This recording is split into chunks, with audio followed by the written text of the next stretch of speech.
All right, all right, all right. Welcome to a very special What's Going On. We're going to kick this right off today. Brother Talib, are you with me?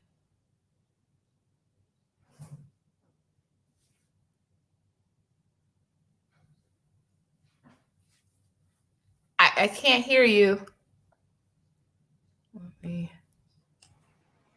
Oh, my bad. I had it on mute. Okay, I figured as much. As you can see, I'm not even working from my usual devices. Thankfully, my daughter was so gracious to let me borrow her laptop. So I can conduct it and continue on, because we're not going to stop no show. We are not going to be deterred. Ain't that the truth? As we have found with a lot of our movement efforts, sometimes that does happen. Let me go ahead and situate some angles, because I don't like this glare, but we want to go ahead and welcome you to the show. I'm going to put myself on mute and cam off while I situate some angles, and you can introduce yourself to the Glow Network. We do have some people rolling in, so thank you again for being a part. This is an amazing opportunity. So few times do we truly engage with each other's platforms. And so that's why, I don't know if I was one of the first people to respond in your call to do it, but I always jump for opportunities like this. Yes, you do. I do, because that's what I think. This is what we should be doing. This is what we should be doing with our medium, with the opportunity. So I'm going to go ahead and mute myself, cam off, while I situate some angles and all. But introduce yourself to Glow Nation, and welcome. I'm definitely looking forward to the conversation. Always a pleasure. Thank you. No, thank you, sister. Thank you so much. In the name of my ancestors, peace forever and always. And I want to thank our sister, Courtney Omega, for giving us this opportunity to sit down and have a conversation on a very timely, a much needed topic, and that is the unity of the once called Negro in America. Also, I had liked for her to be able to play before we got together this afternoon our lecture from what we call the Realities Temple on Earth Internet Ministry. Wanted her to play our Soul Liberation Day, and she said that she will definitely do that in the future. I want to send a shout out to my platform, the Realities Temple on Earth Internet Ministry. I'm the mighty one, Angel Snub 7. I am your soul brother, number one. My platform is the Realities Temple on Earth Internet Ministry. I want to send a shout out to my most strongest supporters. One of them is in the chat room, Mellow Cap, most valuable player, our Deacons of Reality, Soul Brother 85, Twin Pyramid, Angela Hines, Sister Ann Almond Delight, Phil Fox, Razzie Fry. I think that's it for the time being that I can remember. I hope I didn't miss nobody in the top echelon. But thank you so much for joining us this afternoon. And hopefully this conversation will be well worth our time. I am Angel Snub 7, and I came to YouTube in 2007. And my top priority is the liberation of the once called American Negro in this country. Unlike so many of these that you know about, you will not hear me emphasize my skin color, because I am beyond that. We wake up to skin color every day. There's no need to talk about black this and black that. We wake up to that every day. And we have, or should have, grown from that mindset decades ago. There should be no need for us to constantly, I'm black, black power, I'm black power. We should have learned that and got over that hump since the time of Marcus Garvey. But we are very, very far behind in our evolution or this struggle. We are very, very far behind. We are stuck in the past. Many of us are still stuck in 1930, 1940, the 1960s. Some of us go far back as Kemet. When life comes here, when you sisters have a baby, your baby comes here for the present and for the future. This baby was not brought into this earth to go backwards. Our parents, our ancestors, they leave certain information for us so that we can avoid some of the pitfalls that they suffered, so that we can move forward, not go back where they come from, which is impossible unless we have a time machine, which many of us, if you have a time machine, could you put a 1 in the chat room? 1? We don't have a time machine. We concentrate on what was and not what is or what could be. And this is a problem when you're trying to move forward. Like those who have done certain evils in their life, but you have somebody remind them constantly, oh, you remember when you robbed that bank? You remember when you stole that little toy when you was 5 years old? Keep reminding them of a past they would like to forget, because I'm trying to better myself. I'm trying to move forward.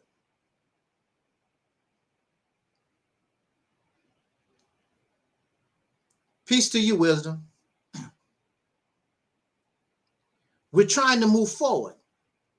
And this is what unity is about. It's about moving forward. We need to have this conversation. We also need to have a realistic conversation. The ministry that I represent is called the Realities Temple on Earth. And a lot of people cannot handle the reality of things. A lot of people cannot handle or really don't understand the situation that we find ourselves in. It is a dire situation. Why are we talking about unity? Contrary to popular belief, I was 7 years old at one time. Contrary to popular belief, I was 8, 9 years old at one time. And guess what they were saying? When I was a little boy, 50-some years ago. Oh, well, we need to unite. We need to unite. We need to get together. We need to unite. That was the 1960s. And many of you are history buffs, so you understand, but you didn't, a lot of you did not live it. You did not live the history, but you read about the Black Panthers and Nation of Islam and the Civil Rights Movement and SNCC, and the list goes on and on. Our sister Fannie Lou Hamer and all those persons that was involved in that movement. So, but I actually was living it. Actually, I was participating in it as a child. And so I heard this: we need to unite. We need to unite and get together. That was the 1960s. So our conversation for this afternoon is unity. Why are we still talking about unity? It's not that hard. It's not that difficult. Why are we still talking about a redundant subject? It's a redundant subject. We're talking about it because we're not about it. It's a catchphrase. It's something that can hook the listener, but we really don't want it. I will say that again. You really don't want it. It sounds good. You can go before the people, brothers and sisters, we need to unite. And a lot of us are sincere. Yeah, let's do that. Yeah, I want to do that.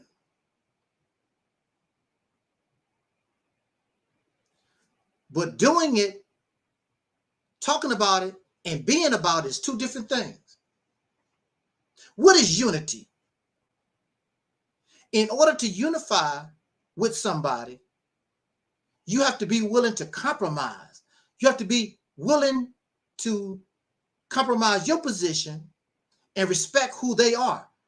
We're not willing to compromise. We don't respect no damn body. So many of these folks have a hidden agenda looking out for themselves. They want unity based upon their wants, their needs. They don't care about what is in the best interest of 40 million plus brothers and sisters in this country who come from numerous walks in life, numerous ideas, numerous beliefs. You have to work with that, but they do not want to do that. They want you and me to be whatever it is in their mind we should be.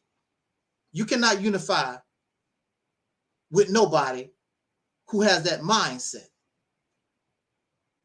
So clearly they don't want us to win. They want us to remain in a slave-like condition. They want us to remain under the domination and the control of this enemy or this oppressor. They do not want us to be independent. They want to keep telling you about blaming the white man. It's easy to blame the white man.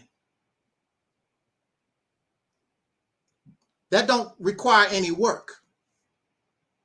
What requires work is unity. What requires work, once you get that unity and once you establish independence for yourself, you can no longer blame the white man. Whether you are successful or whether you're a failure, you can only blame yourself. And they would rather beg you for money to keep doing these ideas that's not going nowhere, to keep you in that mindset, feel good mindset, so they can make money off of you and get praise and get your money, or lay down in the bed and have sex with you. That's the only thing on their mind. They have no good intent for the once called Negro in this country. Unity is easy if that's what you want to do. They don't want to do it. The majority of these people that's talking to us, they're not interested. They don't want to do it. They want you to get on their slave plantation. That's what they want to do. They don't want you really liberated. They want you to go from one slave master to another. That's what they want you to do. Unity, many of us, we love basketball. One of my favorite sports. We love basketball. One of my favorite examples is Michael Jordan. I loved Michael Jordan when he was playing basketball. When Michael Jordan came to the NBA, he was spectacular. There was a sister that I was dating, and I really couldn't get with her because she want to watch Michael Jordan. And she talked about Michael Jordan. She was in college. She played college ball. I like to play the game. And she was talking, Michael Jordan. I said, who is Michael Jordan? The lady that I'm talking to, that I'm dating, she's talking about Michael Jordan more than me. I'm like, who the heck is Michael Jordan? Who is Michael Jordan? So one day, we sat and watched Michael Jordan. And I got hooked on Michael Jordan. Michael Jordan is a bad man. I got hooked. I never watched sports. I've never been a sports person. I've never been a sports person. But when I saw Michael Jordan play, it made me want to watch basketball. The problem with Michael Jordan in his early days when he was a rookie, and mind you, myself and Michael Jordan, we're the same age.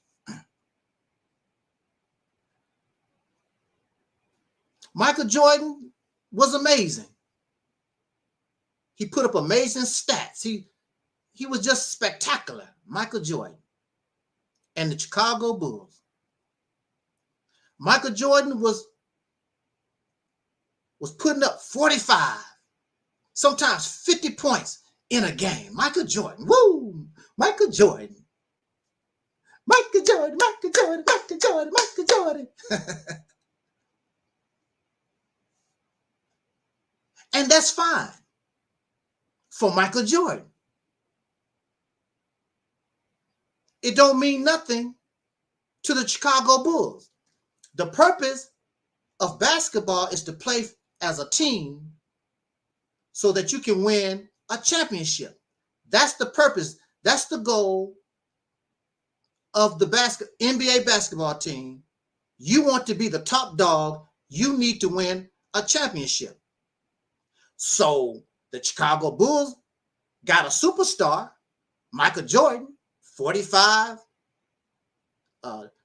all these sky dunks and stuff, all this stuff that he was doing. Chicago Bulls was not winning no championships. Oh, but Michael Jordan was getting his. He's on the Wheaties box, all kinds of TV commercials. Yeah, that's good for Michael Jordan. What about the team? Us? What about the team? It's good for Michael Jordan. So, correct me if I'm wrong, but it wasn't until the Bulls got, what's his name? Phil. What's his name? Phil. What's his last name? Anyway, Phil. Phil Jackson. Yeah, Phil Jackson. Right, absolutely. So that's why it's cool to have a lot of help. Yeah, Phil Jackson come to the Bulls, and Phil Jackson wasn't having it. Phil Jackson had set this man down and had to take him up out of that arrogant type of thinking about Michael Jordan. Because as long as he thought about Michael Jordan and you're not thinking about the team, you're not going to win nothing. And I believe that Phil Jackson is a Buddhist. he had the team members get into these, chanting and all this stuff or whatever. Michael Jordan had to learn how to play team ball. There's a brother, Dr. Claude Anderson. And Dr. Claude Anderson teaches us that racism is a team sport. You and I, we cannot put a dent in our situation. We cannot move forward unless we play as a team. And I understand many of y'all are superstars. So you think. I remember when I was a young boy, I wanted to play ball. I knew I was good. I was unorthodox. I knew I was good. But nobody wanted to play with me. I guess because I look like a little nerd or whatever. And some of you probably had that same experience. You out on the basketball court and nobody don't want to pick you for their team. They don't want to. So by the time I get to play on the court, it's me and all the other misfits that didn't get picked. And they laughing. Look at this. So the next team that's coming on the floor, they laugh and they know that it's going to only take a few minutes to knock us off. And the next big shot team, the next team with the Kobe wannabe, the Shaq wannabe, the Michael Jordan wannabes, the LeBron wannabe. Y'all know what I'm talking about because it still goes on today. We go to the YMCA. We go to outside on these courts. There's always a Kobe out there. There's a Michael Jordan and a LeBron. All these different people. They already on the court. They so good. It's all about them. So what I done, while these big head folks was playing the game, I knew that the misfits, all these misfits that didn't get to play, I knew we was going to be playing together. So while they showboating and crap, I'm getting us together, asking people, what can you do? Can you dribble? Can you shoot? Can you guard? I'm asking my people because we need to play as a team. I need to understand, what can you do to help us win? What can you do? What can you bring to the table to help us win? And then we'll go from there. So it's our time. The misfits can't dribble, can't shoot, too short, too fat, all of us coming on the court. But I understood what I can do. And I'm going to take advantage of my team. And to make a long story short, once we got on the court, they couldn't take us off. The misfits. The LeBron James couldn't take us off. The Michael Jordans and the Kobe Bryants, they couldn't take us off the court.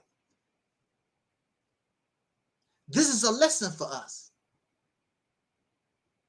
Because I knew that this is a team sport. I knew I would be our strength because I knew how good I was.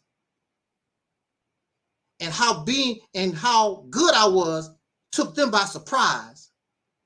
And so I started attracting the double teams. And then I would pass the ball off to my teammates. And since they don't need to be guarded like that, they can make easy points. Oh, whoo! If we only understood teamwork. Right here on YouTube, you have people so high and mighty, they don't even want to talk to you. You can send them all the emails. You can try to talk. You ain't on my level. That's what they tell you all the time. Can I debate you? You're not on my level. But are they winning? They're only winning for themselves. The Cash App donations only go to them. The Super Chat only go to them. All the hundreds and thousands of people in their chat rooms and who's listening, they don't get nothing. But when you play as a team and you win that championship, everybody get to take home a ring. Not just Michael Jordan. Everybody get to take home a ring. Everybody wins. But when you're selfish, there's only one winner. That's Michael Jordan. And if you listen to the people who play with Michael Jordan, a lot of them would tell you, I don't even like him, but I want a ring. Oh, woo, what a wonderful lesson. I thought y'all loved basketball. I thought you loved sports, but you don't even understand. You don't even learn nothing from the sports that you love. I heard many of Michael Jordan's teammates say, I don't even like the man, but I want a ring. He's going to help me get that ring before I retire. I don't like him. I think he's arrogant. I think he's full of doo-doo. But he's going to get me that ring. So when you see Michael Jordan come out on the court after being deprogrammed by Phil Jackson, absolutely, it is. It's vanity. Malik, absolutely. We're talking about vanity. But after he was deprogrammed by Phil Jackson, you saw Michael Jordan looking for. Do they understand, Sister Omega? Do they understand? Once Michael Jordan was deprogrammed, he began to look for his teammates. Because actually, playing as a team made his job easier. Woo, do you understand what I'm trying to tell you today? Woo, if we was in church, the holla glories and the hallelujahs and the amens. Playing as a team makes your job easier. The Nation of Islam cannot do this by themselves. The Black Panther Party, you can't do it by yourself. Tariq Nasheed, you can't. Foundation of Black Americans, none of you can do it by yourself. You got to play as a team. You got to learn how to pass the ball.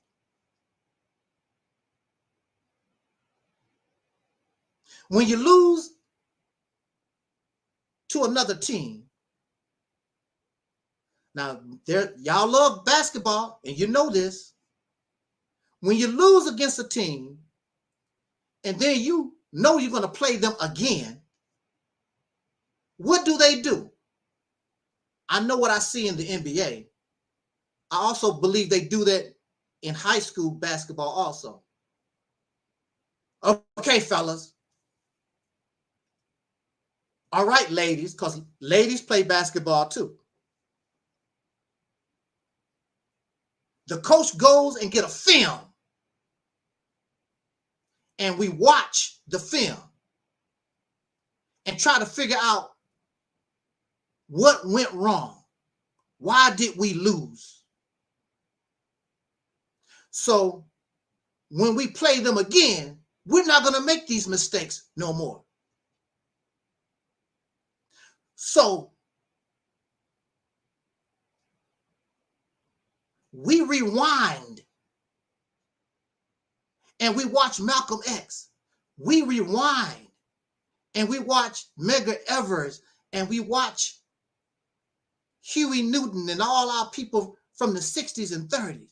We rewind the film so that we can understand and learn from their mistakes So when we begin to play these people again, we don't make the same mistakes that they made so that we can beat them, so we can win.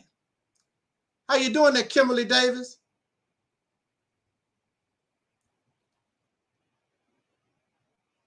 And we love basketball. We love sports. There's a lesson in sports. Team sports. Race is a team sport. We must play as a team. If you don't play as a team, you're going to lose. You don't have nothing coming. And in our situation, we're getting further and further behind in the struggle because these lessons we should have learned a long time ago. When we rewind the tape, and some of y'all rewind the tape going all the way back to Kemet, ancient Ethiopia. But we cannot tell that you learn anything from your behavior because you're not winning. You're coming on the court and you're dunking and you're putting up 45 points a night, but you don't have a championship. You're acting like Michael Jordan. It's all about me. Now, I reached out to about 20 different people, and I asked them, because I know that the Soul Liberation Day live stream is neutral. It's motivational. It's inspirational. There's nothing negative about it. Only one person responded. And that's our Sister Omega. And Sister Omega and myself had some misunderstanding, but she looked over that foolishness. And here I am right here talking with her today. Because the struggle is more important than my personal hurt and pain. It's more than her personal hurt and pain, our feelings getting hurt. Those who are serious, we know and understand we have to look beyond those things because I want a ring. You don't have to like Michael Jordan, but he can help me get a ring. Do you want liberation? Do you want independence? Do you want an all-black nation? Do you want those things? Then you have to work with those who can get you those things. Apparently you don't want it because you're not going to get it by yourself. You're not going to get it based on your terms because your terms is vain. Your terms only benefit yourself. We have 40 million plus in this nation, various ideas, numerous beliefs. So we have to be able to be flexible enough so that we can gain enough of a majority so that we can cause change. You don't need everybody. That's a myth, of course. You don't need everybody. You just need a strong group that can lead. A strong group with a vision and a plan and a goal. A strong group that's sincere. That's what you need. And the rest is going to follow. They don't have any choice because they're followers. You don't have to worry about all those out there. They're followers. They're going to follow the lead of those who are strong. So Michael Jordan, because of his talent, became the leader of the Bulls. and he became the strength of the Bulls. But Michael Jordan understood, I got to play Scottie Pippen. I got to play Steve Kerr. I got to play these other teammates here. We're not going to be able to get this championship. Once Michael Jordan understood teamwork, his job became easier, and he still was Michael Jordan. He still put up 40, 45, 50 points. He didn't stop being Michael Jordan, but now he goes to another level. The Bulls began to win championships. They won 3 in a row. Took a little break, come back, 3 more. Because Michael Jordan began to understand teamwork. Race is a team sport. If you don't play like a team, you're not going to get anywhere.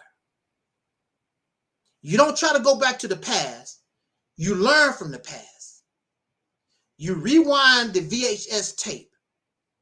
You go to the library and you read and you understand, what did Marcus Garvey do wrong? There are people who get angry at me because I say that Marcus Garvey was a failure. Because I say Elijah Muhammad was a failure. Because I say that the Black Panther and all those prior to us was failures. Well, if they was winners, we should be in a better place. It's not their fault. They didn't have a blueprint. They really didn't have a history to really follow. They didn't have a tape to rewind. So it's not their fault. They was doing the best they could, but they failed. However, just because they failed doesn't mean that's a bad thing. They sacrificed so we can win. There's no excuse for us in 2021 why we can't win. There's no excuse at all. As a people, if we was a people, that's one of our problems. We're not a people. Because if we viewed ourselves as a people, this struggle would be much, much easier. Many of you call yourself Africans. And maybe you are. Because when you look at that continent of Africa, they are divided. They are tribal. Everybody in Africa is doing their own thing. Just like here in America. You have the same mindset. What caused the African to be in the situation they are in? Because they did not play like a team. Somebody came in, saw they was all divided up,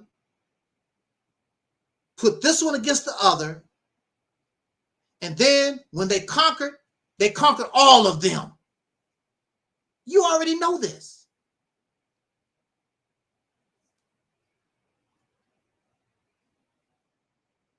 We already know this. So why are we continuing with this same behavior? You must do something different. We must have, our whole mindset must change. We have to look at things differently. You cannot look to Africa. Africa cannot even handle its own problems. Africa has land. You don't have no land. Africa has resources. Africa has their own cut. They have a lot of things going for them that you don't have, and look at their condition. You can't look up to Africa to solve your problem. Going to Africa, the only thing you're doing is going from one problem to another. You're not going to better yourself going to Africa. This is a fact. We have a delusional way of looking at Africa. And when you look at Africa, they're trying to be Europeans. When you look at the cities of Africa, it looked like European cities.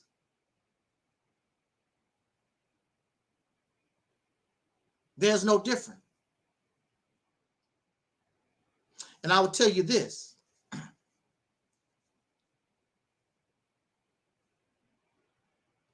Why do you think, or what makes you think you claim you want change, but you don't want to change? You want something new, you want something better, but you don't want to become new. You don't want to become better. You want to stay, and your children gonna stay the same old Negro that we have been for the last 400 going on 500 years.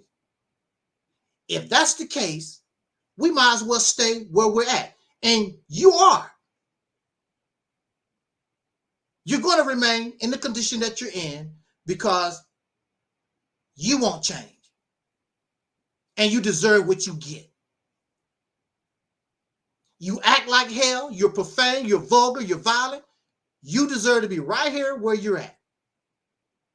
With those who are vulgar, those who are violent, the liars, the gossip spreaders, the whoremongers, the drunks, you belong with them.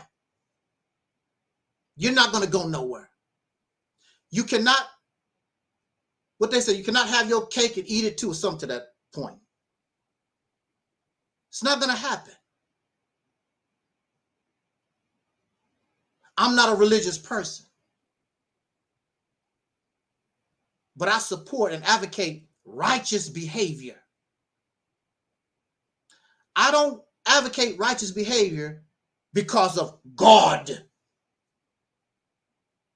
Because God is going to punish me if I don't act right. I advocate righteous behavior because that's beneficial and it's good for our development. That's why.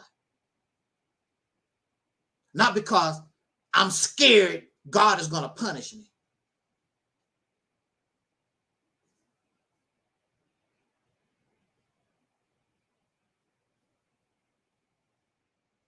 We must be different. So those who are familiar with religious teachings, it says in your scriptures, it talks about that the God would bring into existence a new heaven and a new earth, and the former things shall pass away. In order for something new, I was told in biology, the purpose of death is so something new and better can come into existence. And when you look at life on this planet, that's what you see. And to do a very quick experiment to show that this is true, you can take roaches. A roach is a good example because roaches multiply real quick or whatever. Roaches are known, if you spray them with a certain poison, of course they will die. But the baby roaches that's still in that egg case, they get exposed to that poison that killed their parents. And next thing you know, the new generation of roaches, they will actually eat and live off the poison. Woo, this is a wonderful day. This is a wonderful day. They will actually, these roaches will actually live off the poison that killed their parents. Life is about evolution. Life is about becoming better. You do not become better in death. You become better in life. Death means that is the end. Life is evolution. Life is a new beginning. We learn from the past. Woo! We learn from the past, but that's dead. It can't help us.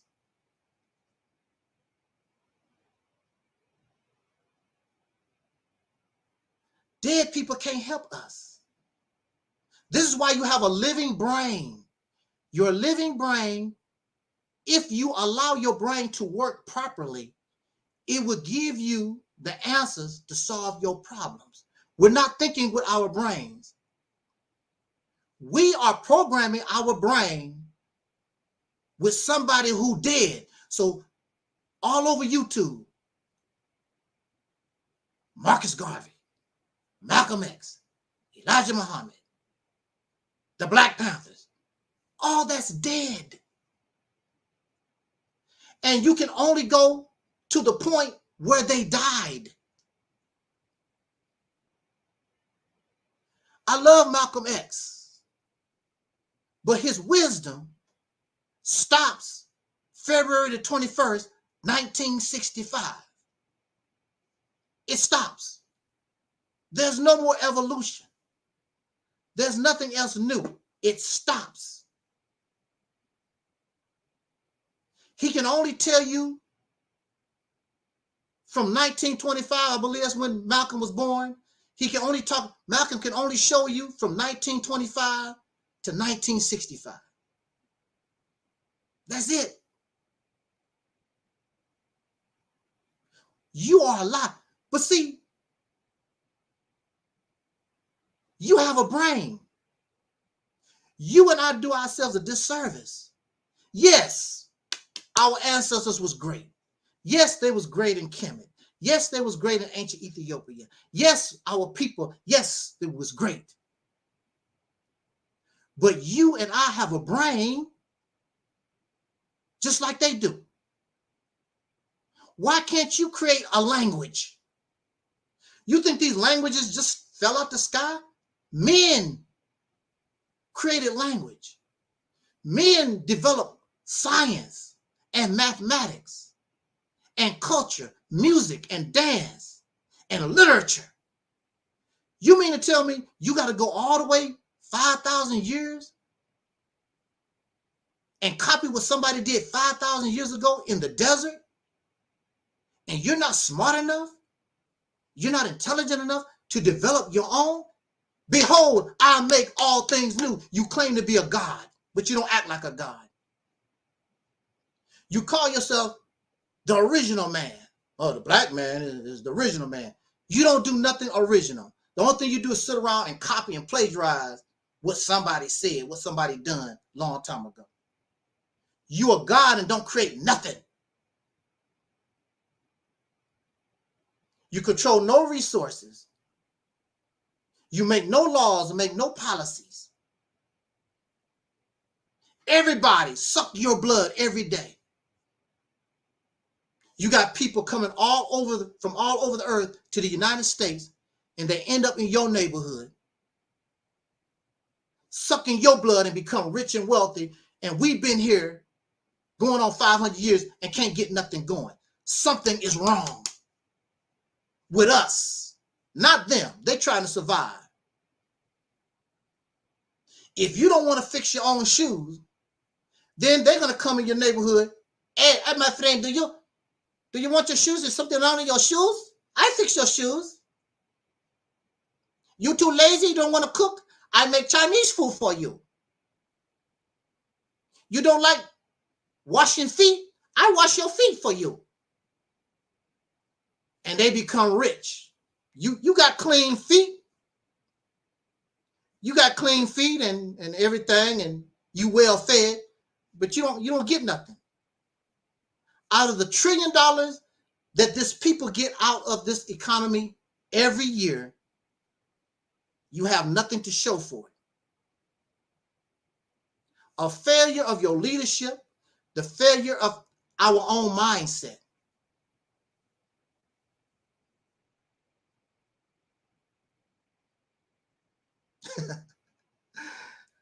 Let me, can I address this troll here? Okay, sir, let Omega speak before she falls asleep. it's amazing when people bring nonsense and beefs and foolishness. We love that. And I wanted to address it too. I'm going to go ahead and let you take it, but Rain, that's not what we're here for.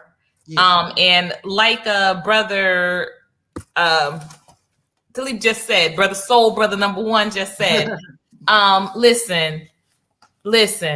Let me tell you, the reason why I am silent over here is because even as a media professional, a degree journalist, I am doing what? Taking my notes. Because listen, I haven't heard him say nothing wrong yet. If he had said something wrong, trust me, I would be the first to jump in. And trust me, I was teetering because I love Michael Jordan myself. Yeah. But he ain't said nothing wrong. And my own son, to further prove how much I love Michael Jordan, my own son was born on the 23rd, on 2/3. Yeah. So you know it's real when I say that I am the universe even knew how big of a fan I am of Michael Jordan. And so, but he is absolutely right and correct. That until Michael began, and I studied Jordan. Yeah. Until Jordan understood the significance of teamwork, he had no championships. He had none. And his original coach, Doug Collins, who he had removed so that Phil Jackson could come in and be the coach. Doug Collins even has said that Phil Jackson got Jordan to do something that he never could. And that's pass that ball to somebody else. Pass that ball. That triangle offense became legendary because it required motion. It wasn't just, hey, you get him and let him go and do what he did to do. And also Phil Jackson reminded Michael Jordan a lot of his college coach, Mr. Dean Smith, that would limit him. He said he would always pull him out once he got to a certain number. And he hated that. He hated that. But that's one thing about training. And, not to divert too much, but you understand that athletes are trained just as animals are trained. This is a controversial thing, but that's what they are. They're trained like animals are trained. And there's a certain training technique that is you hold those animals back, because the moment you take that guard off, they're unstoppable. So I don't think there's any coincidence that he also became a bull. But I just want to go back to that. Of course, he ended up playing for the Wizards as well. But we don't want to talk about that history. We surely don't. His career was built with the Bulls, and the Bulls, that is a training technique that is very specific to that particular animal as well. Yeah. That you keep those blinders on, you keep those guards on, and you get them so mad and so raging that the moment that they lift that guard, they are unstoppable.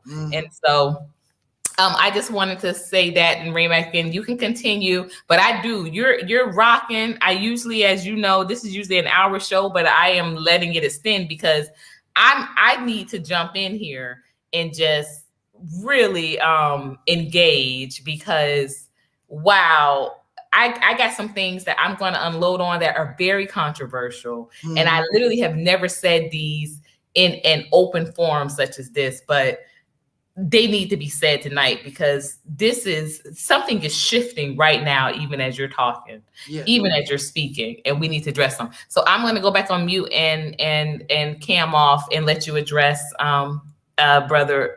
Sister Rain. And thank you so much. He said, my bad, Queen. Thank you so much for saying that. But yes, I'm not sleeping. What I am is, you got 2 ears, 1 mouth. So I'm listening and I'm taking in, because a wise man knoweth that he know nothing at all. And if there's anything that I like to, that I can pride myself on is, being wise enough to know when I can learn from what's being said. And there's no need for me to be talking in contradiction. But let me digress. Yeah. Even for myself, and I saw the comment in the chat room. It's about vanity. Vanity. We know it all. You can't tell me nothing. And that's a big problem with us in this Black soul community. You can't tell nobody nothing because I already know. Now, I am known for harsh critique. And some people say, I disrespect folks. No, I want you to win. You're not winning.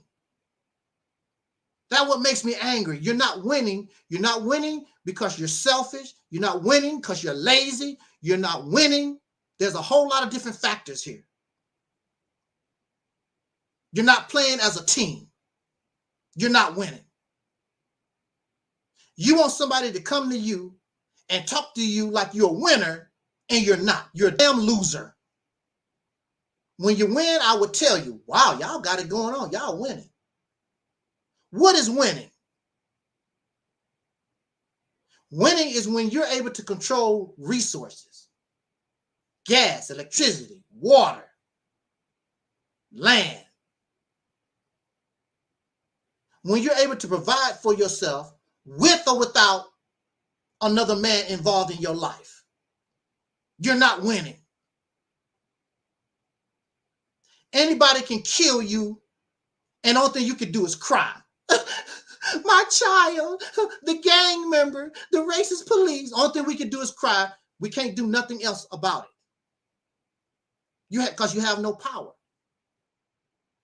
You have to wait on somebody else. Mr. FBI, can you investigate? Mr. Federal Government, Mr. Local Sheriff, can you? Because you have no power. There should be no gangs in our community if there was men in your community. Because the men are not going to tolerate you coming into their community and shoot their grandmama down. She trying to have a breath of fresh air on her front porch, and here comes some idiots shooting at each other and kill your grandmother. Men are not going to tolerate that. My babies can't go to church. Go to school.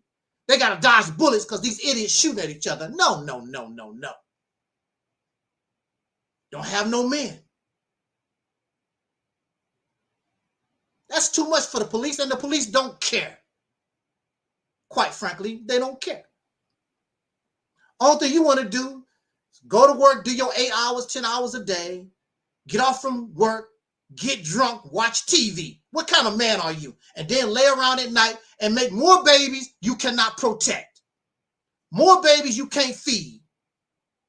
You want to make all these babies. You don't produce Similac. You don't make no baby shoes, no baby milk, no baby clothes. The only thing you know how to do is jump in the bed and make the baby so the white man can take care of your baby. Oh yeah, you go out here and you get some money, but you don't produce nothing for your babies. It's all psychological. You can scream Black Power all you want to, and the child said, where did my shoes come from? Walmart. Some Chinese people made the shoes. Where did my coat come from, mama? Come from Macy's, white man's Macy's, made in Taiwan. Damn, mama. Dang, daddy. What is it that Black people make? What is it that Black people do? Huh? How can you look at your child? What you gonna say to your children? You riding around in your Mercedes Benz? Mama, do Black people make Mercedes Benz? No. Mama, did Black people build our house? No. Mama, do the Black people make the tires for the car? No. Mama, do Black people make the gas for the car? No. Look at the condition. Look where you are at. And you're proud to say this, and we got a bunch of people on here that's not serious about nothing, how can you as a man tolerate this? How can you look at your child and your child looking at you, and whether the child says it or not, the child knows you don't produce a damn thing? I would feel shame. I would feel great shame.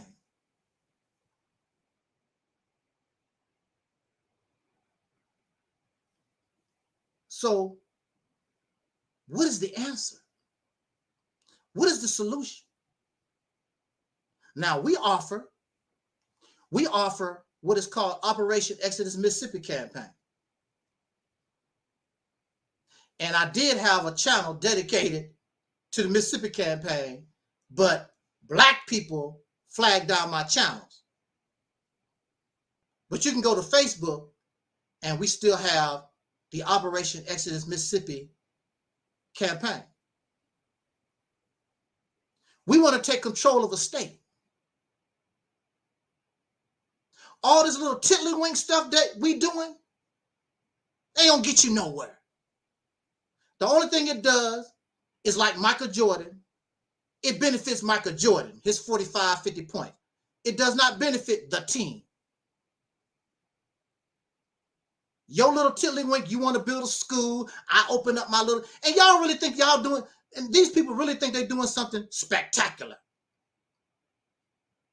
We've always done for ourselves. Our ancestors was doing for themselves way before it became a slogan from the Nation of Islam.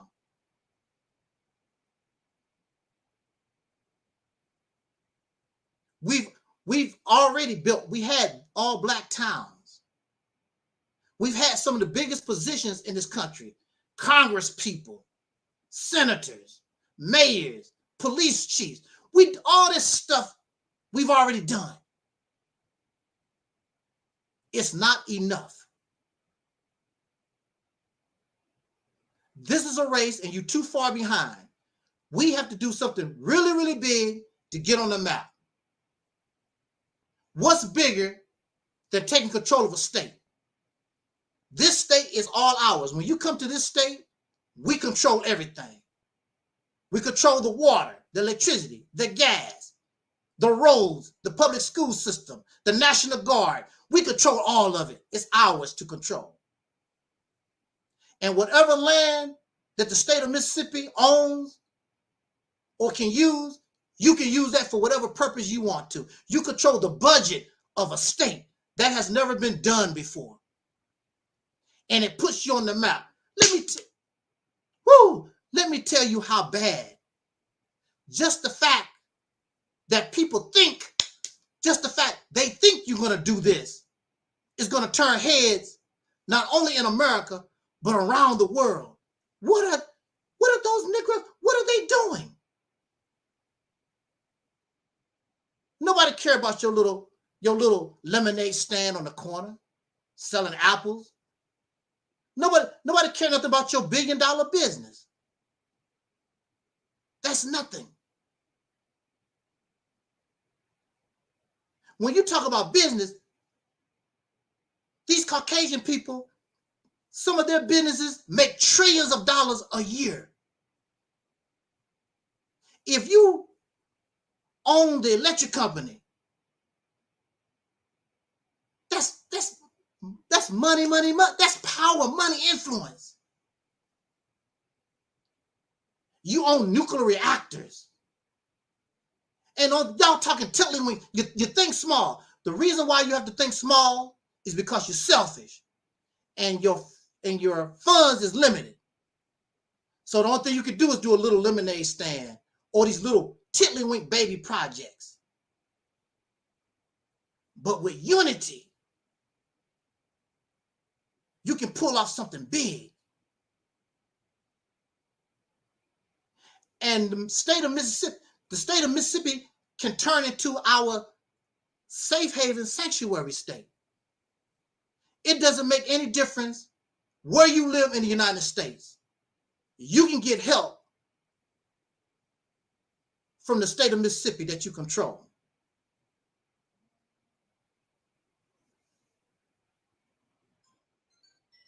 control the state of Mississippi. Now you have power and influence. You can talk to the United States government. And I wanted to start my talk off with this, but I'll go ahead before my time runs out. I want to bring this up. We have a sister in exile, and we have brothers and sisters in prisons, our political prisoners, as a state, because you got power and influence. You can go to the United States government and say, look, hey, I understand the past and what they supposed to have did or whatever. Give Assata Shakur to us. Give us our political prisoners from the 1960s and 70s or whatever. Give them to us. They won't go nowhere else. Just bring them to Mississippi. Bring them to us. We want them to die, and we want to live the rest of their lives out in dignity. And we want to show them appreciation for their sacrifice, what they did for our people. Because they didn't have to do nothing at all, like most black folks, whatever, don't do a damn thing.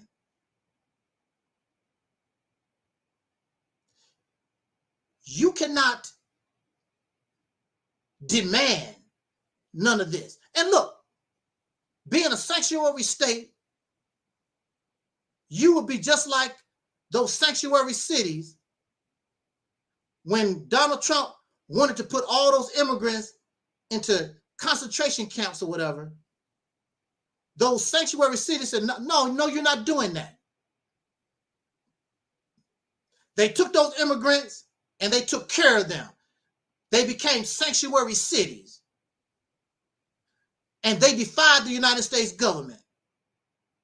Donald Trump is the president of the United States.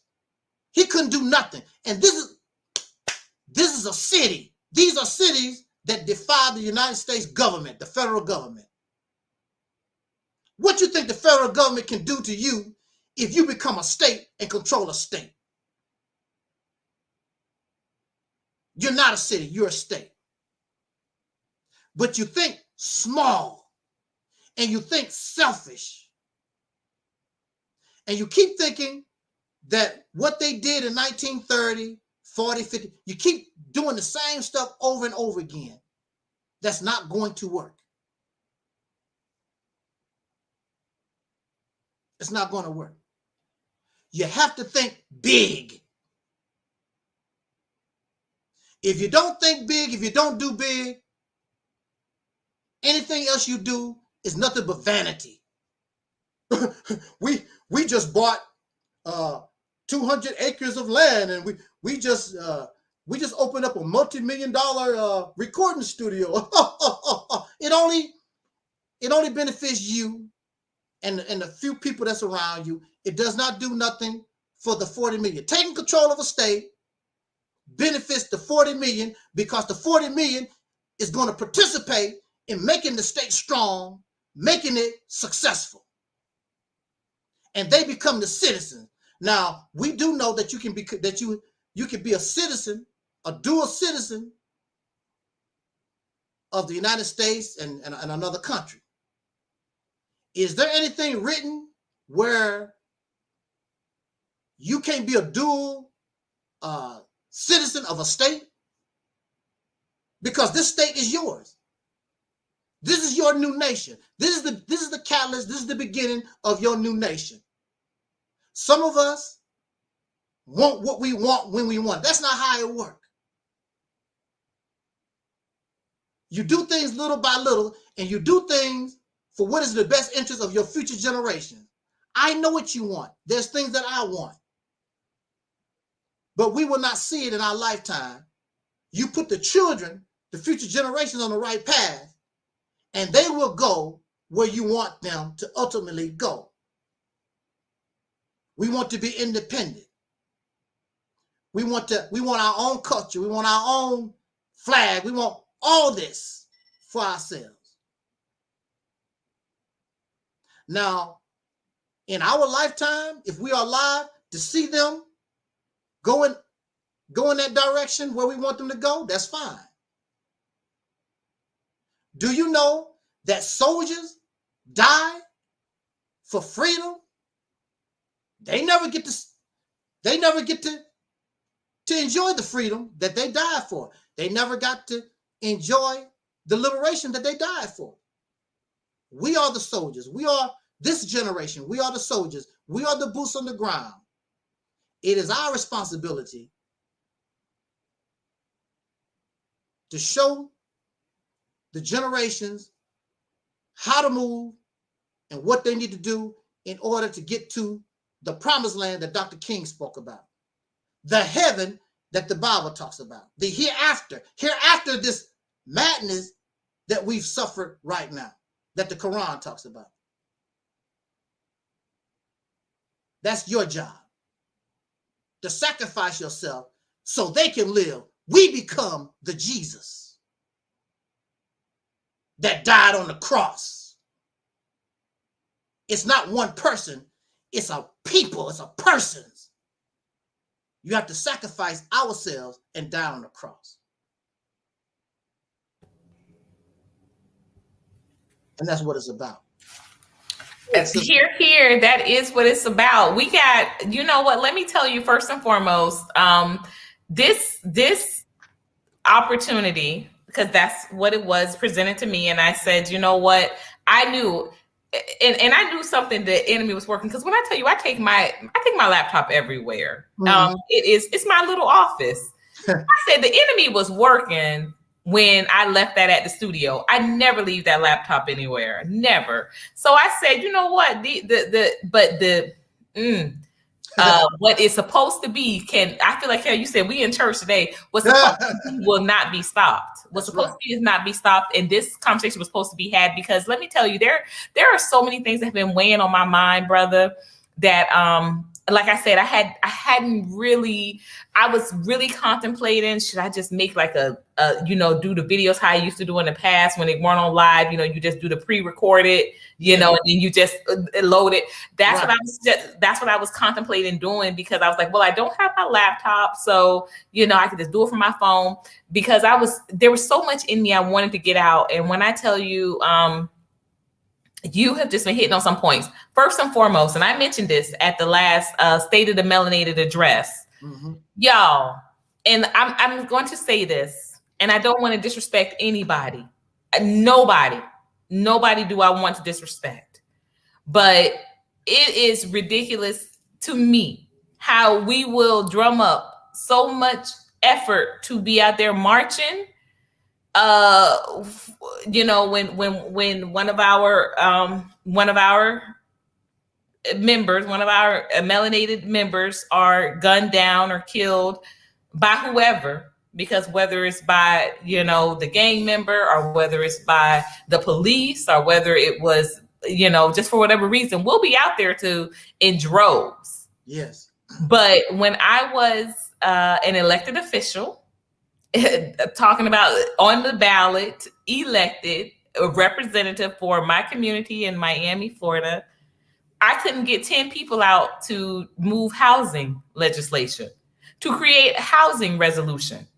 So this is so hear me out. This is where I feel like our issue is as a people, that we would rather,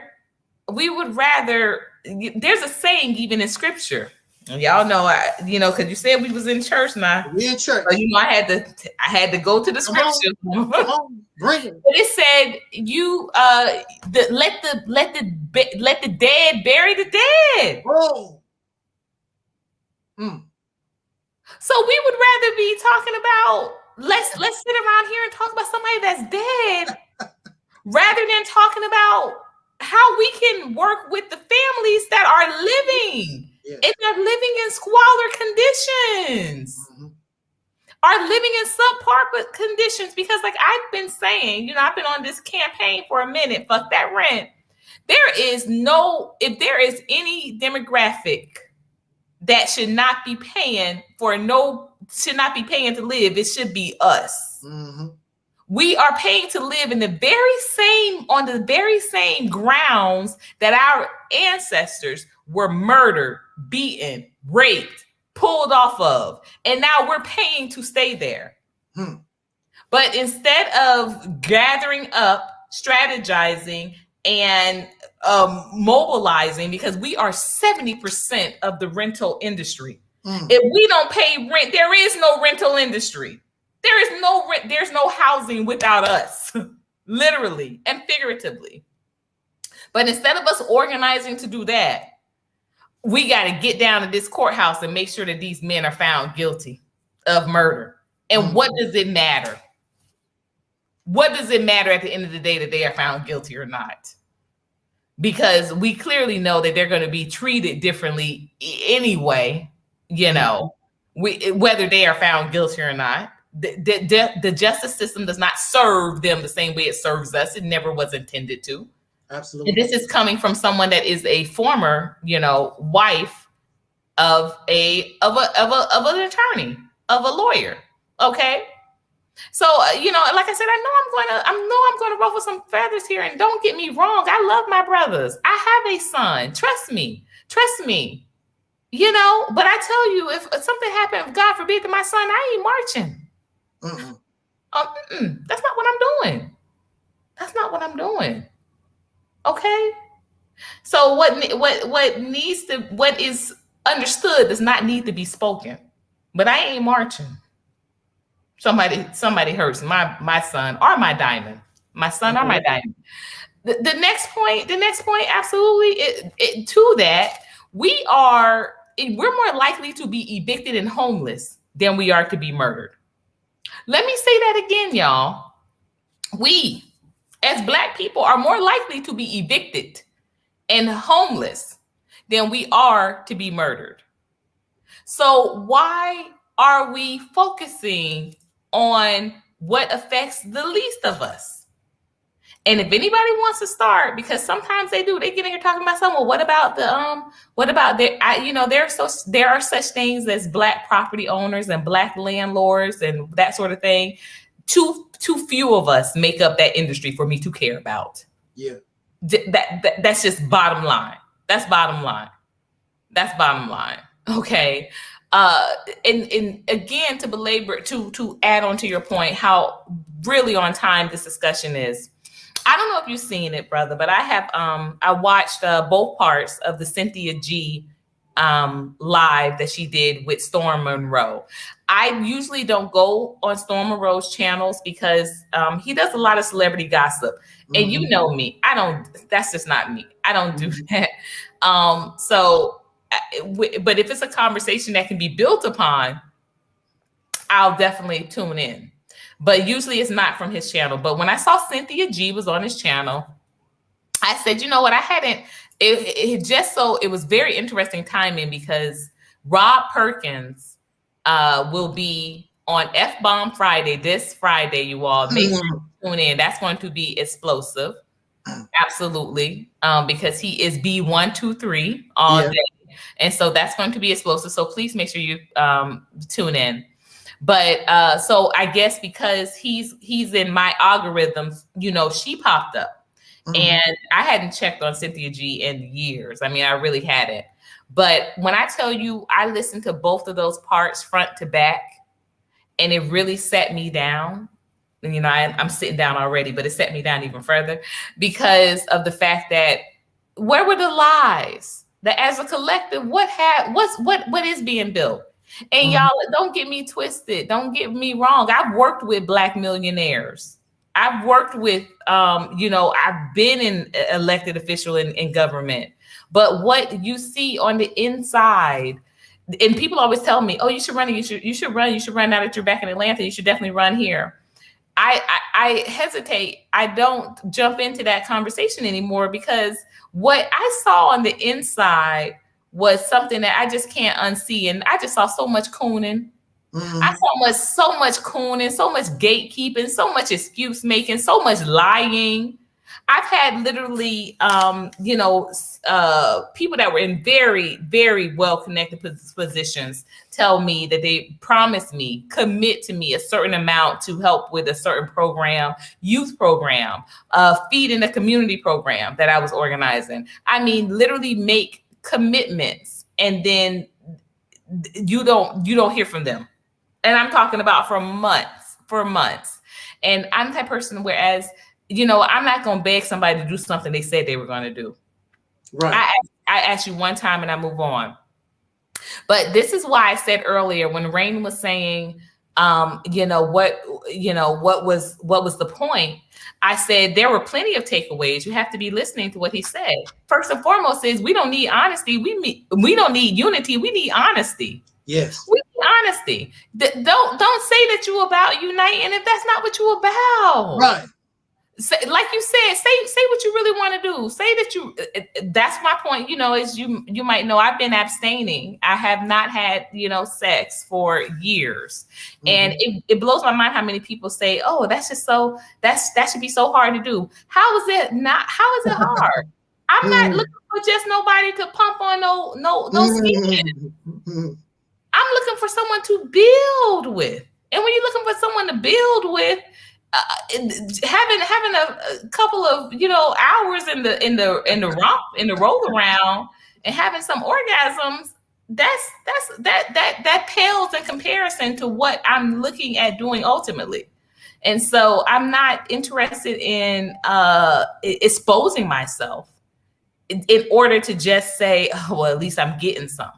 Okay, no, I'm not. Y'all, we need to be honest, man. And that's I think what the main takeaway from this is. The main takeaway from this is that you are too old for a couple of hours. No, I'm not, honey. Baby, you know. Hi, I'm sorry, Mr. Snuggles. I don't know how old you are, baby, but let me tell you, honey, I have I've been absent from the game for a few years, but trust me, when I'm back on that court, it's gonna be like how I said, where they took the gate off for the bull, okay? A couple hours ain't gonna be no problem. It ain't gonna be no problem. Miss Omega Creighton has always been official. Thank you so much, Wisdom. Oh, and Wisdom, to address your point with this, and this also goes into what you were saying, soul brother number one, that people don't really want unity. No. So when you say Wisdom, I'm going to address what you say about Michi X. It was no misunderstanding. She makes it very clear. I've listened to a couple of her lives recently. But she makes it very clear she's looking for people to take her classes. She's looking for people to take her classes, and that gives her money. Y'all know I don't remove that Cash App. That Cash App is always down there. You can always contribute, and I thank all of you who usually do. But I don't host no classes. I don't do things like that because let me tell you, quite honestly, I am always I'm doing things that are productive to building my brand, but also I have, I'm a mom, homeschool, I produce for another show. I'm, trying to close on a property. I'm not going to sit around and play with you and take your money and pretend like I have the time to invest in even doing a class, that I have that type of time. And so quite frankly, the time that I have, it's not going to be something that, I'm going to be very honest. It's not going to be something that people find value in. They're gonna give you the runaround with what have you. But she makes it very clear that that's what she's interested in doing on her lives. She's not interested in really uniting with people here in Atlanta and building. And that's anyone, I understand she has helped some people with being able to organize some online classes or their online businesses rather. Some people that are in fact members of Fact of Glow Nation. But when I was on her live years ago, and I was just in the chat and I was just trying to connect with people because it was right before I moved back to Atlanta. I was just trying to connect with people. So I said, hey, let's connect, let's collab if you're in the Atlanta area. She, told me don't do that. Don't do that. Don't try to do that. So, and my thing is, I've always allowed, there has never been a time, anybody that knows, you can go and look at footage in my comment section. I always let people connect. I think that that's what we should be using this for. We should be using this for any effort. We should be using our platform for any effort to unify. But the reason why some content creators, and I think that is her included, that don't want you connecting in the chat, they want the energy all on them because that's where they want all the money to go. Right, absolutely. She needs more people for her class. She don't need people around emailing you, talking about these things that she could be teaching people how to do, in a class and be getting paid money for it. I'm not the type of person. Like I said, I have other businesses that I'm already doing. And so I don't even have the time to conduct a class at this point. I just don't. But at the same time, the other businesses that I'm doing are to build and to support the brand, the Glowmaker brand. And it's not just, and that's said. So I'm not going to be out here pretending like, hey, let me go out and help you do this and do that, when that's what it is. Now, if you want to join MX Media Group, by all means, that's an opportunity that we have to share knowledge amongst one another in the network. And those opportunities are definitely still open. So if anybody's interested in joining MX Media Group, we definitely welcome you. Let me see what else is being said here. I'm just reading through some comments, Brother Talib. I like the fact that you said people don't need unity, they need honesty. That statement is very refreshing and it's such an eye-opener. It makes a lot of sense. Oh, it's true. Yeah, because let me tell you, and like I said, again, I don't do a lot of these conversations. I really don't, because a lot of us are not ready to have them. That's just the bottom line. I do the State of the Melanin address, and you should definitely weigh in and come in on the next one, Brother Philip. I think you've attended a couple last year, but you should definitely come in on the next one. The State of the Melanin address is the first Saturday of every month. So the next one will be, of course, in January, and that is going to be a great one because it's going to be a year. We're going to do a State of the Melanin address for the year. And so that's going to be an awesome, awesome conversation. But I don't really have these conversations with people because just honestly, a lot of us aren't trying to hear it. Like we want to sit around and we want to argue. We want to talk about gossip. We want to talk about celebrities, but we really don't want to identify and expose some of these inconsistencies or the hypocrisies that we are in fact spewing. One of the main ones is like was said earlier, that people say they want to unify, but then I can't get you to even meet in person. I can't get you to connect beyond the borders, as I like to say. So are you really trying to unify, or are you really just you're saying it because it sounds good? I think that's what it is. In order to unite, you need money. People find value in eating when they are hungry. Well, that's why we do have Colored Only Cafe. All right. And our next event is coming up on December 24th. Come on and get colored down at the core if you're here in Atlanta. And if you're not here in Atlanta, get on over. It is taking place on December 24th because, again, it is no holiday. It ain't no holiday, but it is Brother Salim's born day. And so he is having a yoga party, and Colored Only Cafe will be edibly curating with some vegan pad thai and some lovely kale salad. So please come on over. Okay. In order to unite, you need money. I think that that's not necessarily the case. I think there is power in group economics. But you can unite with little to no money. I've seen it done. I've organized it being done. But the thing of it is that the vision just needs to be constantly a priority. And sometimes when people unite, that's where it is. That's where it ends. They're like, great, we all here. Yay. And it's like, well, we need to do something now that we're all here. So I think that uniting money can be a big part, of course. But we need to when we first come together, it's amazing what will happen, because as a friend of mine, a colleague of mine told me, and I've never forgotten it, there is nothing more powerful on earth than forces uniting, than forces in agreement. That's what it was. then force is an agreement. That's true. And so, but once we are there, what is the vision and how do we move it forward? So Snuggles also says you should still have the conversations because it's not about being ready. It's about getting people ready, irregardless, because the situation you were brought into, nobody was ready for it. I think that brother's right though, even in that regard, that, you know, and like he said, I love Malcolm too. I love Malcolm. You know, MS Media Group is named for Malcolm. It's funny to me how many people still ask me that to this day. They ask me what does MX stand for? Malcolm X. I'm a student of Malcolm X. MX stands for Malcolm X. But we see like the Fred Hamptons, and I have to jump off this soon because I do have another meeting about I have another meeting with the MX Media Group member. We have a discussion that we're putting together about Fred Hampton and the reason why the government wanted him dead.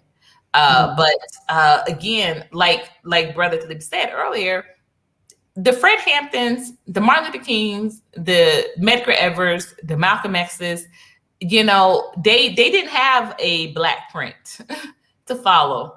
No. But we do, and we saw what it is. We don't have a problem with knowing what black print. We have a problem with being afraid to execute it. We're afraid to execute it because nobody wants to end up like, you know, Martin, like Malcolm, like Medgar. We don't want to end up like that. So we gonna pretend like we just don't know what needs to be done. But the thing of it is that if you're no threat, you're no problem. Okay? If you're no threat, you're no problem. And the fact of the matter is why those men were taken down when they were is because they were a problem. But then we see people like Harriet Tubman that lived into her, you know, almost 100. She lived, you know, into her 80s. She lived, you know. And this woman, you know, freed many. But again, she risked her life personally more than probably, you know, I'm talking about knowingly risked her life. I'm not talking about whether the danger was there. I'm sure the danger was always there for Malcolm, for Martin to be assassinated, of course. But she knowingly went into this. Every time she went down and got another group, there was a bounty on her head. And even with that, she still lives. So there is a saying that fortune favors the brave. Okay. And a coward dies many deaths. That's right. Okay. But the courageous only die once. Only die once. A coward will die 1,000 times over. Come on. So there's nothing wrong with people being afraid to unify. You have to understand when people have tried it before, they might have been burned. Do you have to keep that into account? Yes, you have to keep that into account. But guess what? So if we know that Tulsa was burned to the ground, that means that we're just not going to create another? Is that what that means? Or does this mean that, okay, if Tulsa was burned to the ground, we know that what we got to do is we got to make sure we have an irrigation system. We can get them hoses fast. We got to build up our men. We got to build up our men to be our army. We know that.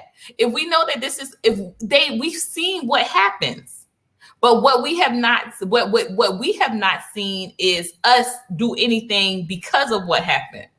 We have just taken the shit, we pack up and move on. You know how many evictions are filed and how many evictions actually take place? The numbers would shock y'all.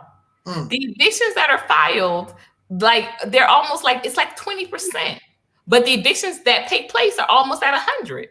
Why? Because as soon as people get that notice, what they do, they pack them and they leave. They don't want no problems. Me, I want all the smoke. Let's go. Let's go. Let's go to court. Oh, you say I got 10 days? Oh, I got 2 days? Oh, I got 3 days? I want to take them all. I'll take them all. Let's go. And I'm not telling y'all to do something I didn't do. I haven't done. I faced an eviction. I faced an eviction as an elected official. You know how embarrassing that was? But I took all my days, and guess what? It took 2 years. It took 2 years for them to get me out of that. I took every day I had. Every day I had. Another reply. Another reply. Let's dance. My ex-husband said he called it a dance. I said, well, shit. When I got that first notice, I said, let's dance. Let's dance. Let's tango. Okay? Let's merengue. All right? Let's salsa. Let's move it along. Okay? Let's just keep rolling it out. But we don't. We fold up way too quickly. We start packing up. Hell nah. If I'm gonna be inconvenienced, you're gonna be 10 times inconvenienced. Y'all gonna get me cursing on here. I don't want to do it. Okay. So it says, okay, can a group of people unite if they don't have skills to help each other? Do most people have the regular skills that is needed to help to even generate money? They wanted to help. Brother Taalik, you go ahead and take that. I've taken like the last 3 or 4. Well, see, this is what makes the Mississippi campaign so great, is because we've taken consideration all our people, those with skills, those who don't have skills. In fact, I would like to take advantage even of the little babies. You know how little children are when they're curious and growing up. They see mommy and daddy doing certain projects. They want to help. When they're little, when they get big is a different ball game. When you're little, I want to help sweep. I want to help mop. I want to help do this. I want to help cook.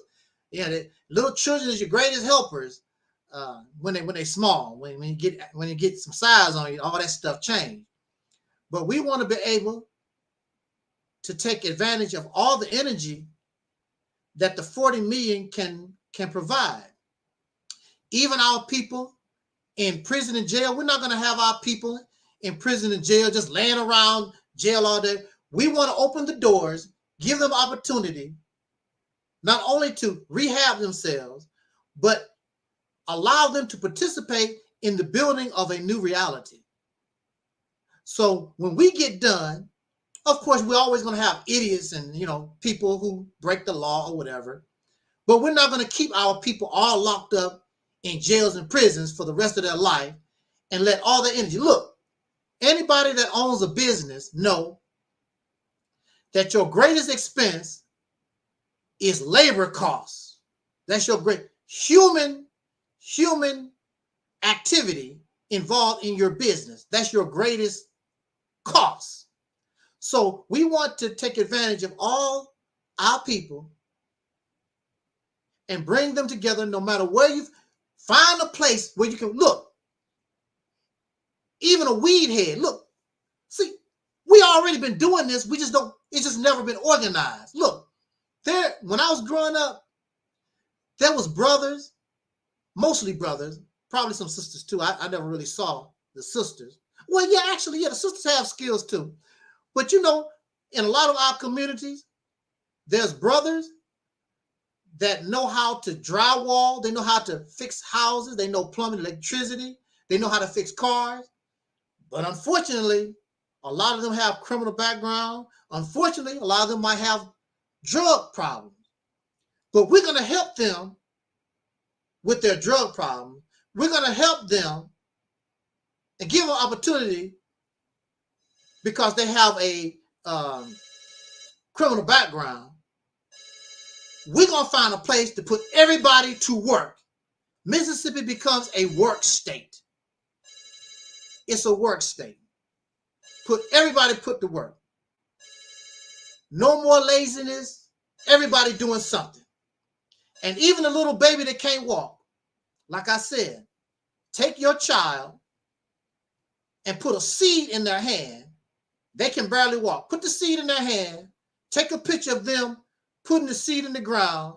So when they get older, you can tell them, look what you helped build. All this success. See that cotton? We pick cotton, but that's our cotton. We make our shirts. We make our pants. We make our skirts. We make our bedspreads with the cotton that we grow. The corn and the chickens and that nuclear power plant. We built that. The white folks got angry. I'm getting out of here. I'm taking all my stuff. Take your stuff with you. When we take advantage of all the brain power and all the resources that the 40 million have, we're unstoppable. And you got to change from what we are right now because we're damaged goods. Now, we've been living in this mess for a long time. We're damaged goods. We're going to have to learn how to control our Negro behavior. But see, the children that's coming behind us, they're not going to be around that type of behavior. The children that come after us, when you say these certain words, they're not even going to know what you're talking about. Well, kiss my backside and kiss my backside and all these nasty things. What's an ass, mama? What is an ass? What is getting drunk? What is that? They don't know nothing about that. The only thing they're going to know about is just naturally living a righteous lifestyle and loving it because that's all they know.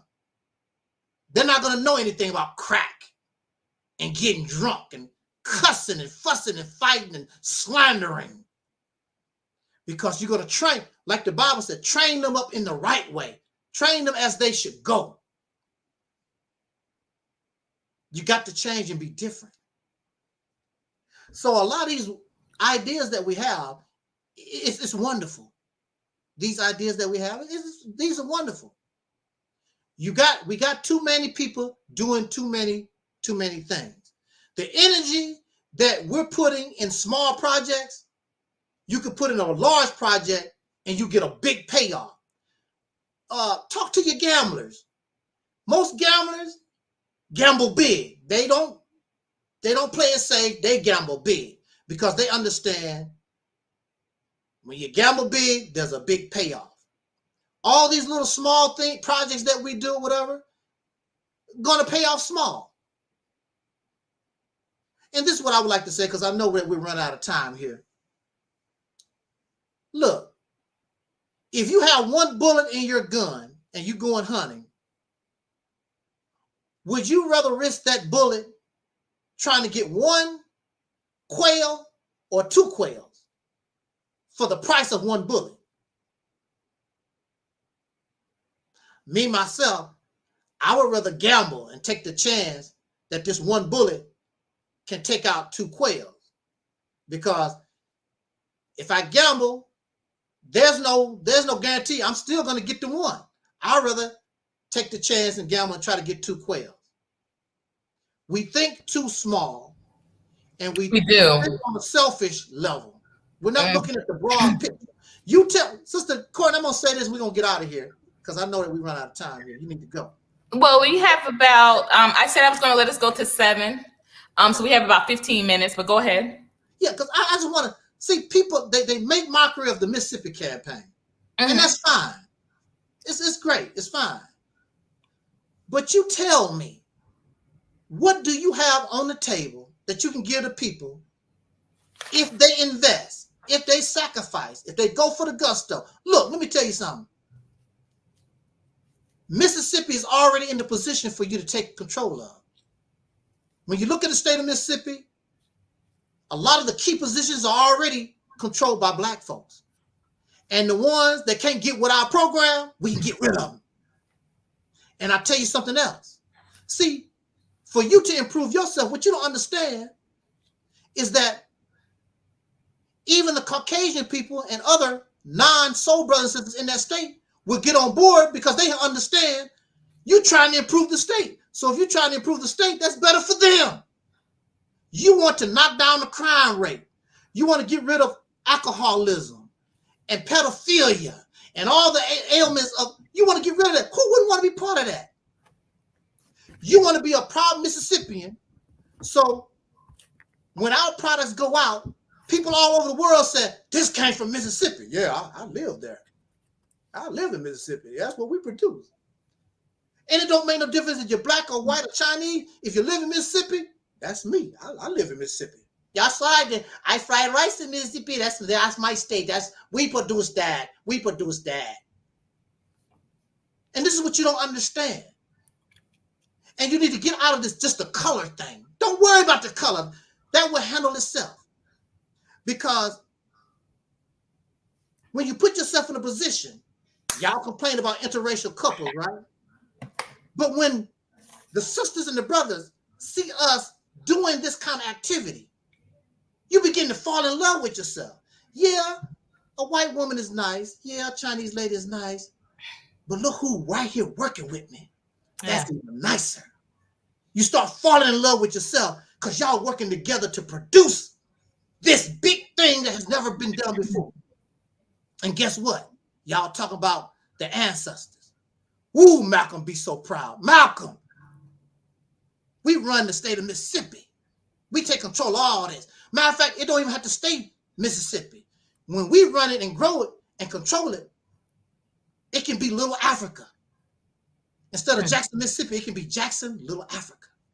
There's nothing nobody can do it. The government can't, the government, it's up to the people. We're the people now. And all that money, we're the majority. Yeah, we're the majority, and we run everything. We make the laws.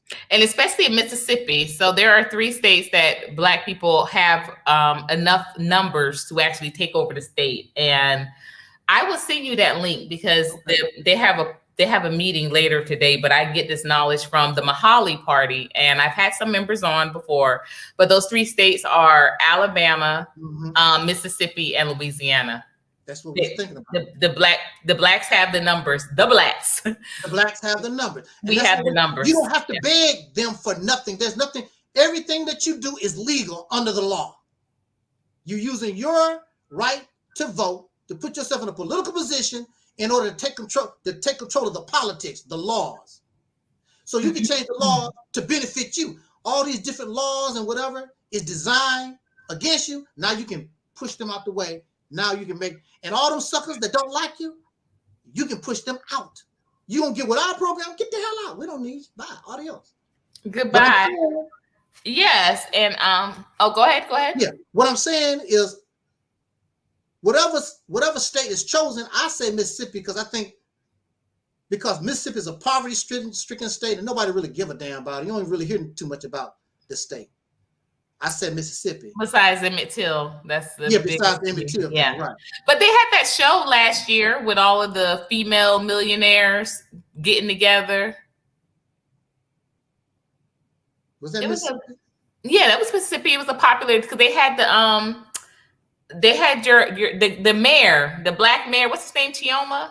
What's his name? The black mayor that was on there. Jackson. What's his name? His father was a mayor, and now he's a mayor. Yeah. I try to contact him, and he don't respond. I've heard that. Yeah. But they did have a little show. I forget what it was called. I think it was called something like Something Incorporated, I want to say. But it was all female millionaires, and I reached out to them as well because I know you speak on the Mississippi project campaign, the Exodus campaign. So mine is... I'm trying to get people organized to purchase a multi-family property here in Georgia. And it's in a space that would allow us to not only farm, but live in the area because are on the property. Because a lot of times it is a former plantation. It's never been owned and operated by anything else than a white person. So this is history in the making, and it's a village building opportunity. I'm looking to close on it this month, but we do still have some spaces available. And this is something that I've been, pushing for almost a whole year now. And it's very sad that, the biggest contribution I've ever gotten has been from a white man. Yeah, unfortunately,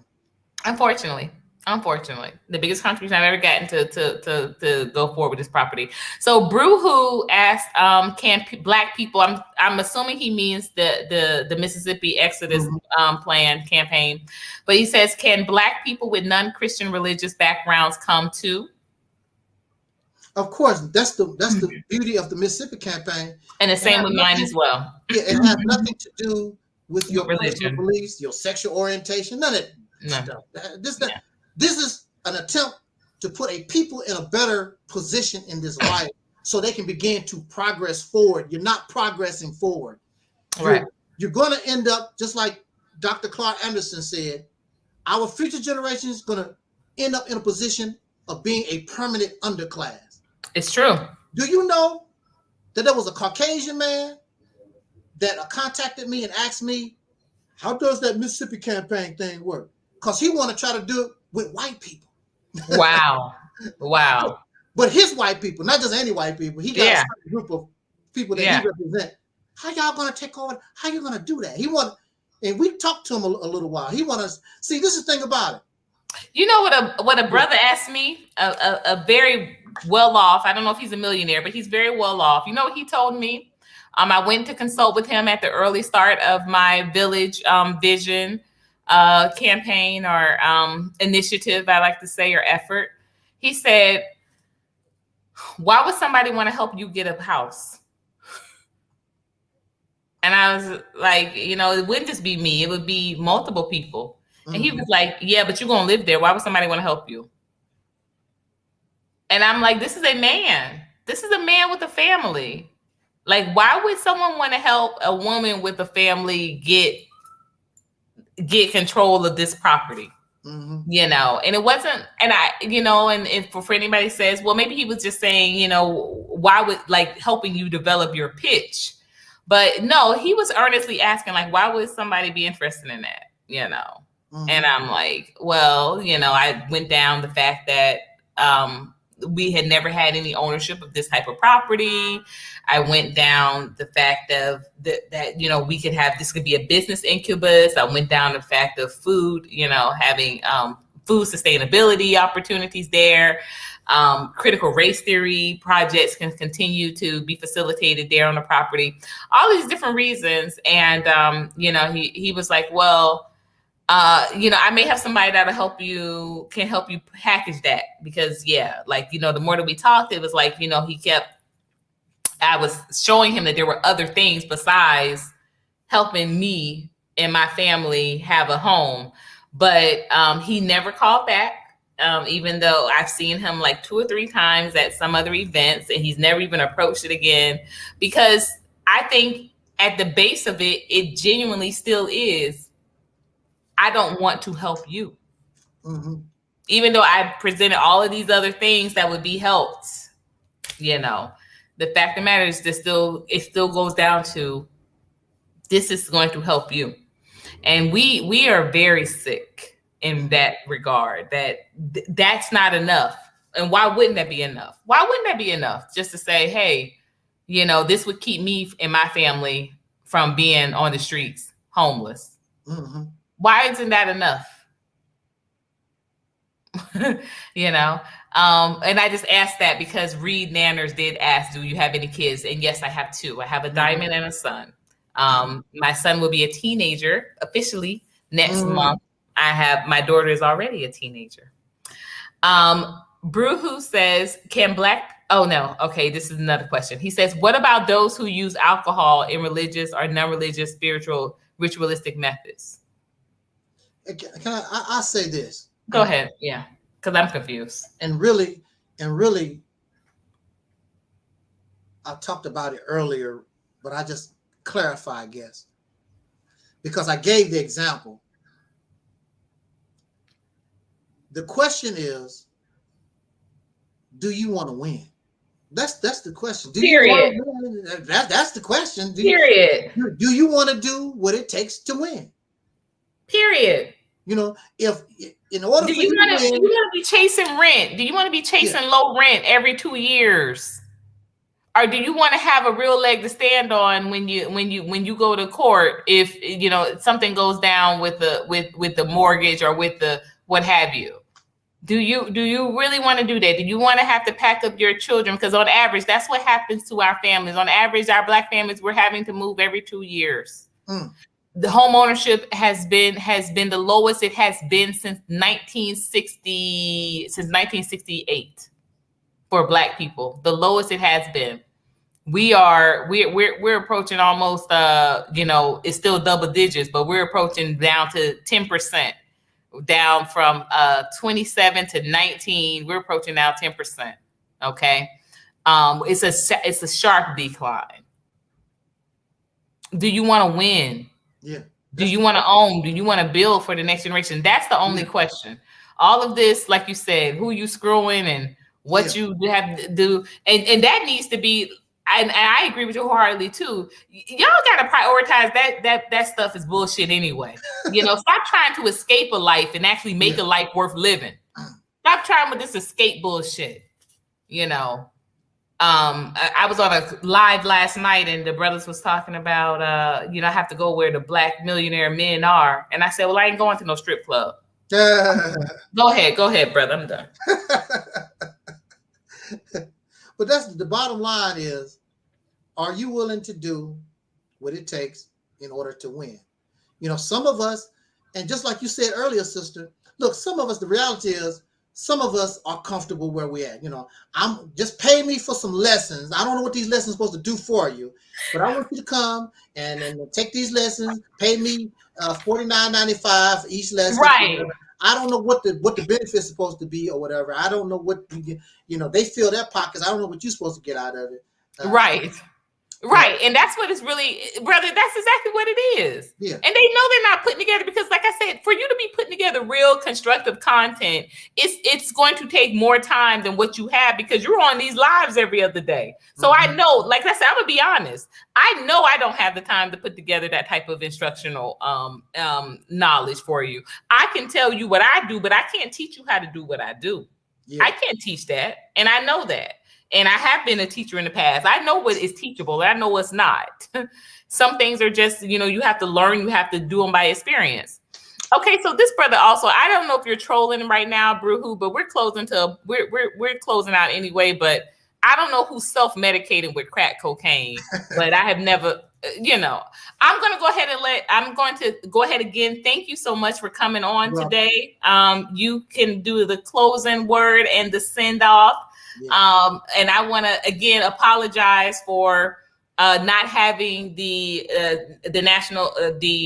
annual Soul Liberation Day video uploaded yet. But as soon as I get my laptop back, you guys will have access to it, and you can also check it out. It is in the community tab and that is not going anywhere from there. So it is in the community tab on my channel. You can scroll down and you can see. I think it's second from the top.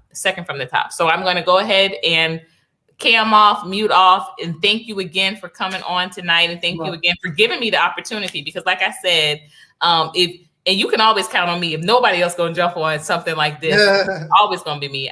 This is what I feel like the platform is for. If it's for nothing else, it's for this. So thank you again. You're welcome. And I want to thank our sister Omega for giving us the opportunity to come before you and present just a little taste of what how we think and how we roll. And I would like for you to subscribe if you can find us, which we still out there a little bit. Our channel's been terminated. Reality's Temple on Earth Internet Ministry, Angel Snup Nup 7, Angel SNUP 7, Angel Snup Nup 7. But I am on Facebook. You can keep up with us on Facebook. I am Taalik Ibn'rad, but you can find me on Facebook, Reality's Temple on Earth Internet Ministry, and keep up with the things that we do. And we are pushing what we call Operation Exodus Mississippi campaign. And I would hope that you would get to learn and know more about the vision, the plan, and the goal. Actually, this could have been done a long time ago. The Nation of Islam could have taken control of a state a long time ago. They had the numbers, they had the influence. They could have taken control of a state. But unfortunately, the leadership only think about their own personal pocket. But look, if you take control of a state, you really got it going on. Not only are you going to get some wealth, you're going to get some power and real influence. But we don't think like that. We think small, and we think like a slave. We don't think like free people. A slave mind is limited, and a slave do not understand freedom. And this is why I don't get upset with people, because you just don't understand. Your mind is limited. You don't understand. You talk about freedom, you talk about liberation, but you really don't know what it is. You really don't. You really don't understand what that's about. But that's what we're going to do. We're going to try to bring some more understanding, get you to understand the reality of being independent and liberated from. It's easy to run your mouth when you can go to the white man's job. It's easy to run your mouth when you can get a check from the government. It's easy to run your mouth when you're comfortable in your oppression. But what if you was put in a position where you had to actually do for yourself, and we need each other, but you hate each other. So you're in a position where if you don't work with Sister Omega, you die. If you don't work with Angel Snuff Nuff 7, you die. What you gonna choose? This is where we find ourselves in right now. Not for us, our future generations. Are they gonna live or are they gonna die? It's based on our actions right now, 2021, and going into the new year. What do you want for your children? I don't have to worry about my children. I don't have none. They don't have to suffer. They don't have to worry about nothing. But here you are talking about, I love it, my grandchildren. I love it, well then, what are you doing to secure their future? Very little. Talk is cheap. Action speaks. And on that note, again, I thank Sister Omega. I thank everybody in the chat room for participation. Shout out to my crew, Mello, the Deacons of Reality, Sister Ann, Angela Hines, and Ahmad Delight, and Phil Fox, and Razzie Fry, and Z-Mad, all those, and Brother Talib, all those who support this platform. I thank you so much. And hopefully in the future, we'll be right back here with Sister Omega, a very beautiful, kind-hearted, sincere sister. I hope to be working with her and help her in her endeavors and vice versa, because we're here to win. And I wish I had that music to play from DJ Khaled. All we do is win, no matter what. And we are out of here. Peace, love, and soul, y'all. We catch y'all on the flip.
And they stay there, and they say yeah, and they say that. Cause all I do is win, win, win. And if you going in, put your hands in the air, and stay there. Ludacris going in on the verse, cause I never been defeated and I won't stop now. Keep your hands up, get them in the sky for the homies that ain't making it in my folks locked down. I never went nowhere. They saying Luda's back. Blame it on that contour. The hood call it Luda-yak. And I'm on this foolish track, so I spit my foolish flow. My hands go up and down, like strippers' booties go. My verses still be serving, tight like a million virgins. Last time on a college remix, now I'm on the original version. Can't never count me out, y'all better count me in. Got 20 bank accounts, accountants count me in. Make millions every year, the South champion. Cause all I do, all I do is win, win, win, no matter what. Got money on my mind, I can never get enough. And every time I step up in the building, everybody hands go up. And they stay there, and they say yeah, and they say that. Cause all I do is win, win, win. And if you going in, put your hands in the air, make them stay there. Swerving in my loud, head on a swivel, you know serving me.